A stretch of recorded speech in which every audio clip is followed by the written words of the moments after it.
बिस्मिल्लाहिर्रहमानिर्रहीम, अस्सलाम वालेकुम। आप देख रही हैं मुझे मेरे यूट्यूब चैनल पर और मैं मुज़म्मिल अवान हूँ। वफाकी वज़ीर ख़ज़ाना इसहाक़ डार साहब को निगरान वज़ीर आज़म बनाने का फ़ैसला किया गया। मुस्लिम लीग नून और पाकिस्तान पीपल्स पार्टी में इस हवाले से इत्तफ़ाक़ राय हो चुका है। पहले कुछ मज़ीद नाम दिए जा रहे थे और कहा जा रहा था कि जस्टिस रिटायर्ड तसद्दुक़ हुसैन जिलानी, फिर उसके बाद हफीज़ शेख, फिर इस किस्म के नाम मज़ीद नाम दिए गए। लेकिन एक एक्सप्रेस ट्रिब्यून के अंदर छपने वाली ख़बर ने तहलका मचा दिया और पाकिस्तान के बहुत ही प्रोमिनेंट सहाफ़ी, बहुत ही मुमताज़ सहाफ़ी जनाब शहबाज राना साहब, जो एक्सप्रेस न्यूज़ के ऊपर इकॉनमी से मुतल्लिक प्रोग्राम करते हैं, उन्होंने एक्सप्रेस ट्रिब्यून के अंदर ये ख़बर दी। एक्सप्रेस ट्रिब्यून जो एक्सप्रेस न्यूज़ का अंग्रेज़ी अखबार है, उसके अंदर ये ख़बर आई कि इसहाक़ डार साहब जो हैं उनको केयर टेकर प्राइम मिनिस्टर बनाने का फ़ैसला किया गया है। अब इसहाक़ डार साहब जो हैं वो उनका ताल्लुक़ तो मुस्लिम लीग नून से है और वो एक चार्टर्ड अकाउंटेंट भी रहे। वो इकॉनमी के ऊपर भी बहुत मजबूत ग्रिप रखते हैं। उनको पाकिस्तान की इकनॉमिक सिचुएशन के ऊपर आप समझ लें कि उनको अबूर हासिल है। तो ये समझा जा रहा था कि शायद कोई तगड़ा बंदा, क्योंकि देखें ना, एक तो ख़बर ये आई जब टीवी चैनल्स के ऊपर के इसहाक़ डार को निगरान वज़ीर आज़म बनाने का फ़ैसला किया गया, तो साथ ये भी खबर दी गई कि इस्टेब्लिशमेंट, पाकिस्तान की सिक्योरिटी इस्टेब्लिशमेंट, पाकिस्तान के ताकतवर हलकों को भी वो काबिल कबूल हैं।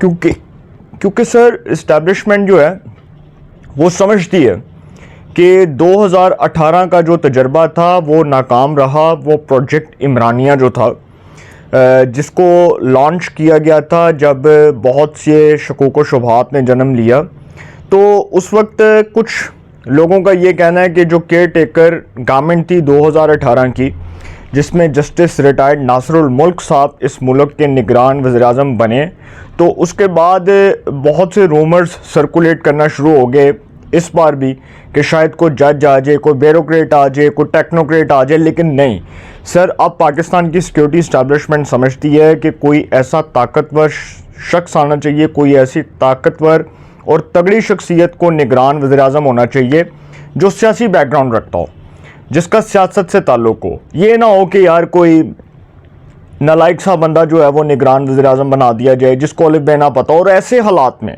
जो शहबाज राना ने इस खबर को ब्रेक किया, उन्होंने साथ साथ ये भी लिखा है कि बहुत से लोग ये समझते हैं कि इसहाक़ डार साहब को निगरान वज़ीर आज़म बनाने का मकसद सिर्फ ये है कि सर जो पाकिस्तान की इकॉनमी के हालात हैं, जो बदतरीन महंगाई है, जो पाकिस्तान की सिचुएशन है, पॉलिटिकल सिचुएशन है, जिस तरह पाकिस्तान के अंदर आप समझ लें कि इन्फ्लेशन और पॉवर्टी बहुत तेज़ी के साथ जन्म ले रही है, तो ऐसे हालात में जो निगरान हुकूमत होगी, वो जो भी निगरान हुकूमत आएगी, उसके आने का तो वो समझ लें कि वजूद और उसका जो सिलसिला है उसका तो कोई फ़ायदा नहीं होगा जब तक कोई तगड़ी और सियासी शख्सियत नहीं आ जाती। तो ऐसा बंदा नहीं चाहिए जो बहुत ही नालायक किस्म का बंदा हो, जिसको इकॉनमी के ऊपर भी ग्रिप ना हो और जिसको पाकिस्तान के सियासी हालात के ऊपर भी अबूर हासिल ना हो। तो इसहाक़ डार साहब जो हैं वो अब हर सूरत काबिल कबूल हैं, क्योंकि वो पाकिस्तान की इकॉनमी को अब तक चला रहे हैं। अब तक पाकिस्तान की मईशत के हवाले से उनके पास जो वजारत है, वजारत ख़जाना है, इस हवाले से वो काम कर रहे हैं। वो ब्रीफिंग देते हैं काबीना के इजलास में। वो वज़ीर आज़म की काबीना के एक अहम रुकन होने के साथ साथ एक अहम वज़ीर भी हैं। तो इसहाक़ डार साहब जो हैं वो ट्रस्टी हैं इदारों के लिए और कुछ सियासी शख्सियात के लिए। अब मैं नहीं जानता कि पीपल्स पार्टी इसके ऊपर एडजेंट क्या फ़ैसला करती है कि इसहाक़ डार साहब जो हैं, देखें इसहाक़ डार साहब के हवाले से खबर ये दी जा रही है कि वो इलेक्शन कमीशन ऑफ पाकिस्तान, उनको शायद निगरान वज़ीर आज़म ना बनने थे। ये एक बहुत ही आप समझ लें कि बेवकूफ़ाना बात है कि एक शख्स जो सेनेटर रहा उसको शायद इलेक्शन कमीशन ये कह दे कि जी आप चूँकि सियासी आपका बैकग्राउंड है तो आप नहीं बन सकते, निगरान वज़ीर आज़म नहीं बन सकते। निगरान वज़ीर आज़म इलेक्शन कमीशन ऑफ पाकिस्तान ने तो बनाना ही बनाना है। जब ये मामला दो फरीकैन के दरमियान ये गुत्थी नहीं सुलझेगी तो फिर उसके बाद ऑटोमेटिकली फ़ैसला तो इलेक्शन कमीशन ने करना है। लेकिन सर वो मैं समझता हूँ नौबत आनी ही नहीं है, क्योंकि जो अपोजिशन लीडर हैं राजा रियाज साहब, उनका ताल्लुक़ मुस्लिम लीग नून से है। अब चूँकि उन्होंने ताल्लुक़ नून लीग से इसलिए बढ़ा लिया है कि आने वाले इलेक्शंस में वो फैसलाबाद से मुस्लिम लीग नून के टिकट पर कौमी असम्बली का इलेक्शन कंटेस्ट करेंगे। तो राजा रियाज साहब को तो जो कहा जाना उन्होंने तो हाँ कर देनी है। बाकी ये रही बात जी शहबाज राणा साहब की ख़बर की, तो इसलिए उनको बनाया जा रहा है कि सर इसहाक डार साहब जो है उन पर एतबार है कि वो मामलात को आगे लेकर चलेंगे। और सबसे बड़ी वजह जो शहबाज राणा साहब ने जो ख़बर दी है वो ख़बर ये है कि इमरान खान साहब के दौर में जो मईशत का बेड़ा गर्क हुआ, जो सवा सत्यानाश हुआ, जिस तरह से इकॉनमी जो है वो डाउनफॉलिंग की सूरत में देखने को मिली, पाकिस्तान के हालात दिन ब दिन वर्स्ट हुए और पाकिस्तान के जो हालात हैं वो क्राइसिस की जद में आए। तो इन हालात में जी एक ऐसा बंदा चाहिए जो बंदा इकॉनमी को समझता हो, जो मईशत को समझता हो, जो मुआशी हालात को बेहतर कर सके, जो महंगाई पर, बेरोज़गारी पर, गुर्बत पर काबू पा सके। तो ये हुकूमत भी ये समझती है। अब ये हुकूमत का क्या आप समझ लें कि माइंडसेट है जो इस टाइम हमारे दोस्त बैठे हैं इस्लामाबाद के अंदर, जो सहाफ़ी दोस्त हैं वो ये ख़बर दे रहे हैं कि ये हुकूमत समझ रही है कि थोड़ा सा जो टेन्योर है ना हुकूमत का बढ़ा दिया जाए। क्योंकि मैं ये समझता हूँ, जो मैं पर्सनली समझता हूँ वो मैं आपके सामने ख़बर रख रहा हूँ। मैं पर्सनली ये समझता हूँ कि शायद इलेक्शंस अपने मुकर्ररा वक्त पर ना हो सकें। उसकी वजह मैं आपको बता देता हूँ, क्योंकि सर जो इमरान खान साहब जो इस मुल्क की आत्मा रोल के गए हैं ना अपने दौर में, जो उन्होंने इस मुल्क का हाल किया, जिस तरह से उन्होंने इकॉनमी का बेड़ा गर्क किया, जिस तरह से उन्होंने पाकिस्तान के मुआशी हालात को अबतर किया, जिस तरह से वो पाकिस्तान के दुश्मन बने और जिस तरह से उन्होंने पाकिस्तान की इकॉनमी को उस नहज तक ला खड़ा किया जहां पर कोई भी उसको सहारा देने के लिए तैयार नहीं था। तो सर इन हालात में हम जैसा एक आप जैसा आम आदमी समझता है कि शायद महंगाई बहुत जल्दी कंट्रोल हो जाएगी। अब तक कि आप अगर पूरे सिनेरियो को देखें, अगर आप उसको वॉच करें, तो महंगाई अभी तक आप देख लें कि उस पर कंट्रोल नहीं पाया जा सका। दिन ब दिन महंगाई बढ़ रही है, लोगों के पास सेविंग्स नहीं है।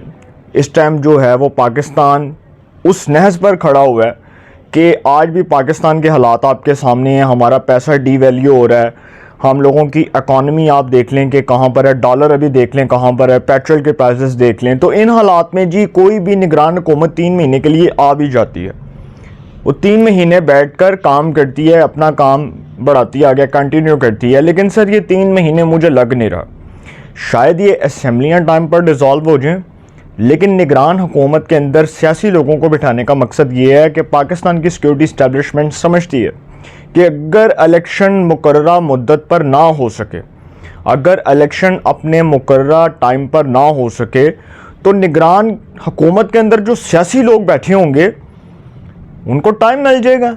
ये तो नहीं होगा कि वो ब्यूरोक्रेट या टेक्नोक्रेट टाइप लोग होंगे, ये तो नहीं होगा कि वो इस मुल्क का कोई रिटायर्ड जज या रिटायर्ड जर्नल जो है वो निगरान वज़ीर-ए-आज़म बन जाएगा। ये तजर्बा बहुत पुराना हो चुका है कि रिटायर्ड जजों को, रिटायर्ड जर्नलों को सियासी ओहदों पर फाइज किया जाता था, उनको सियासी पोस्ट दी जाती थी और कहा जाता था कि जी अब आपने ये हमने मुल्क में तजर्बे करके देख लिए।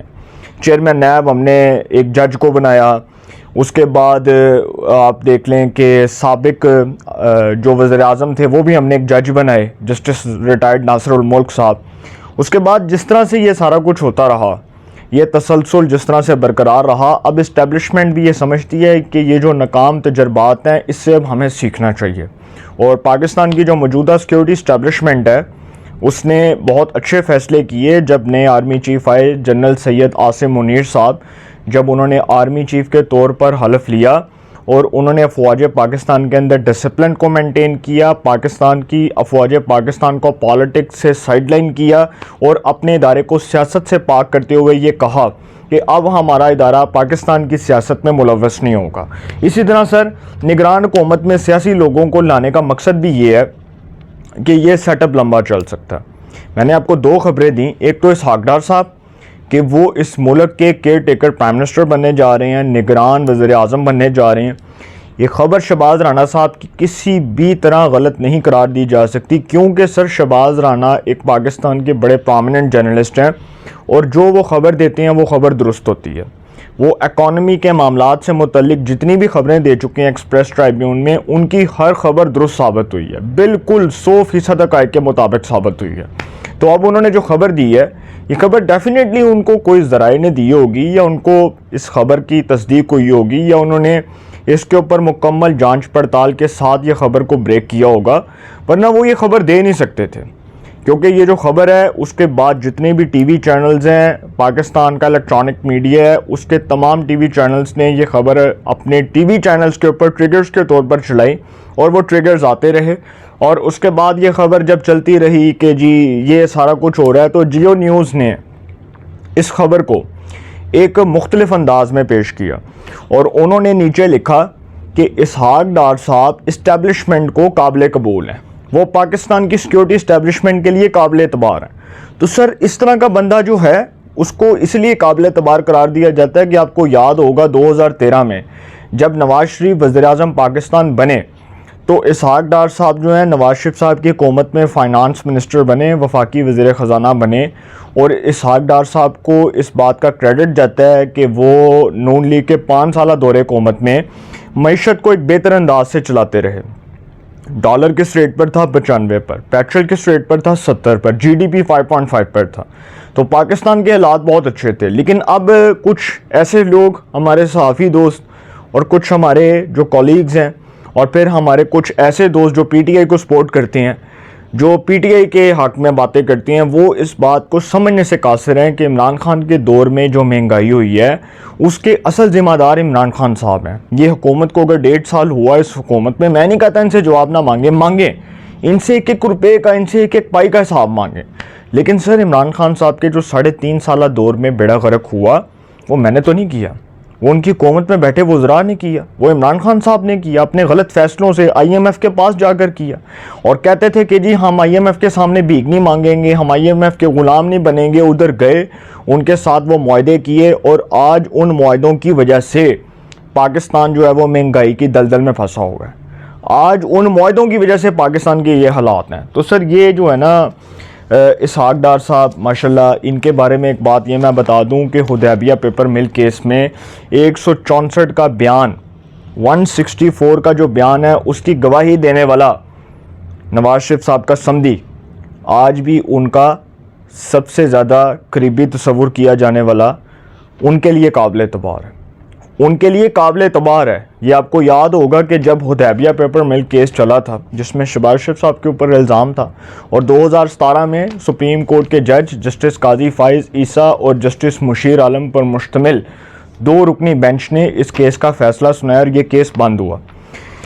इस केस में शहबाज शरीफ साहब को तो क्लीन चिट मिल गई, लेकिन माजी के अंदर अगर आप इस केस का बैकग्राउंड देखें तो इस केस के अंदर इसहाक डार साहब जो हैं वो शरीफ ख़ानदान के ख़िलाफ़ 164 की गवाही देने चले गए थे, उस गवाही का बयान देने चले गए थे। इसहाक डार साहब वो शख्स थे, लेकिन उसके बावजूद वो उनके ट्रस्टी हैं नवाज शरीफ साहब की हुकूमत में वफाकी वज़ीर ख़ज़ाना, शहबाज शरीफ साहब की हुकूमत में वफाकी वज़ीर ख़ज़ाना और इदारों के इंतहाई करीबी समझे जाने वाले इसहाक डार साहब अब जब निगरान वज़ीर-ए-आज़म बनेंगे तो सर तगड़म मिट जाएगी, और लोग हैरान हो जाएंगे कि एक सेनेटर, एक नून लीग का बंदा निगरान वज़ीर-ए-आज़म बन गया। तो सर अब निगरान कोई भी आए, कोई भी हुकूमत 5 साल की टर्म पूरी करती है, उसके बाद केयर टेकर गवर्नमेंट आती है, उसमें बैठना सियासी लोगों नहीं है।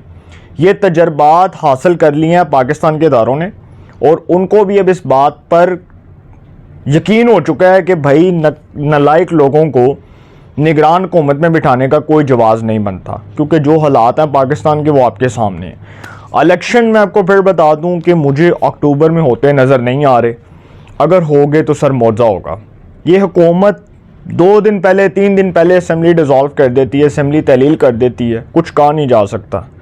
लेकिन अगर टाइम के मुताबिक भी असम्बली तहलील हुई, उसी दिन जो बनता है, जिस दिन असम्बली तहलील होनी है उस दिन भी असम्बली तहलील हुई, तो ये इलेक्शन अक्टूबर में नहीं होने, ये फेब में या मार्च में जाकर होने अगले साल, क्योंकि इस साल इलेक्शंस पॉसिबल नहीं है और नज़र नहीं आ रहा, दूर दूर तक इलेक्शंस का कोई माहौल नज़र नहीं आ रहा। आगे क्या होता है मैं कुछ कह नहीं सकता। अपनी राय का कमेंट्स में ज़रूर इज़हार कीजिएगा। इंशाल्लाह एक नए सेगमेंट के साथ पे मुलाकात होगी। अपना बहुत ख्याल रखिएगा। आला निगहबान।